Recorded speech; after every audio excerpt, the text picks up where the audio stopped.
کۆمپانیای نەوتی باکوور لە ڕێگەی تیمێکەوە سەرقاڵی کارکردنە بۆ هەڵسەنگاندنی کاراکردنەوە و نۆژەنکردنەوەی هێڵی گواستنەوەی نەوتی کەرکووک بانیاسی سووری وەک جێگرەوەک بۆ هێڵی کەرکووک جەیهان کە زیاتر لە مانگێکە هەناردەی نەوت لە ڕێگایەوە ڕاگیراوە. سەرچاوێک لە کۆمپانیای نەوتی باکوور بە کورسات نیوزی ڕاگەیاند ماوەیەکە لە ڕێی تیمێکی تایبەتی کۆمپانیاکانەوە هەڵسەنگاندن بۆ ئەوە دەکرێت هێڵی گواستنەوەی نەوتی کەرکووک بانیاسی سووری کارا بکرێتەوە. سەرچاوەکە کە نەویست ناوی بهێندرێ ئاماژەی بۆ ئەوەش کرد تیمەکان دەستی بە گەڕان و پشکنین بۆ ئەو هێڵە لە ناو خاکی عێراقدا کردووە و تا چەند ناوچەیەکی حەدیسە گەڕاون. هێڵی کەرکووک بانیسان کە مێژوو دروستکردنی بۆ پەنجاکانی سەدەی ڕابردوو دەگەڕێتەوە و لە ڕێگەی سووریا و نەوت دەگەێنێتە سەر دەریای ناوەڕاست. درێژەی هێڵەکەی 888 کیلۆمەترە لە کاتێکدا درێژی هێڵی کەرکووک بەندەری جەیهان تورکیا 965 کیلۆمەتر بووە. بەپێی زانیاریەکانی کورسات نیوز تیمەکەی کۆمپانیای نەوتی باکوور دوای هەڵسەنگاندن دوو پێشنیازیان لەلا گەڵاڵە بووە.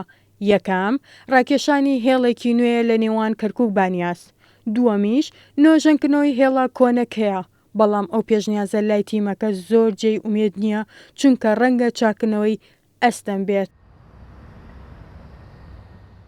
پێشتر ڕۆژنامەی سەباحی فەرمی عێراق بڵاوی کردبەوە لە دوای ڕاگررتنی هەناردەی نەوت لە ڕێگەی بەندەری جەیهانی تورکیاوە حکوومەتی عێراق تاوتێ سێ پێشنیاز دەکا بۆ فرۆشتنی نەوتی هەرێم و کەرکووک کە یەکێکیان زیندووکردنەوەی هێڵی کەرکووک بانیاسە.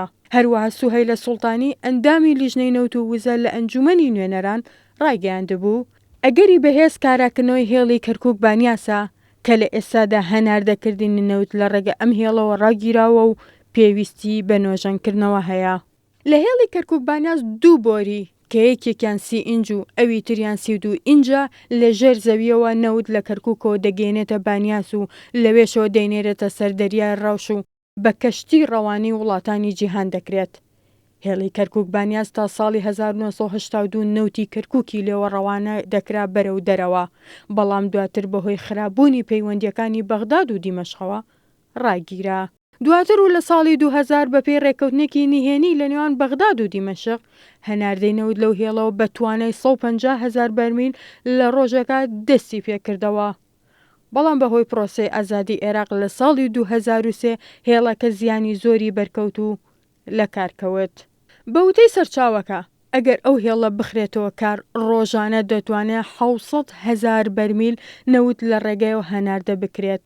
لە دوای ڕاگررتنی هەناردەی نەوتی کەرکووک لە ڕێگەی تورکیاوە ئاستی بەرهەمهێنانی نەوت لە کۆمپانیای نەوتی باکوور لە 360,000 بەرمیلەوە بۆ 345,000 بەرمیل لە ڕۆژێکدا کەم بۆتەوە.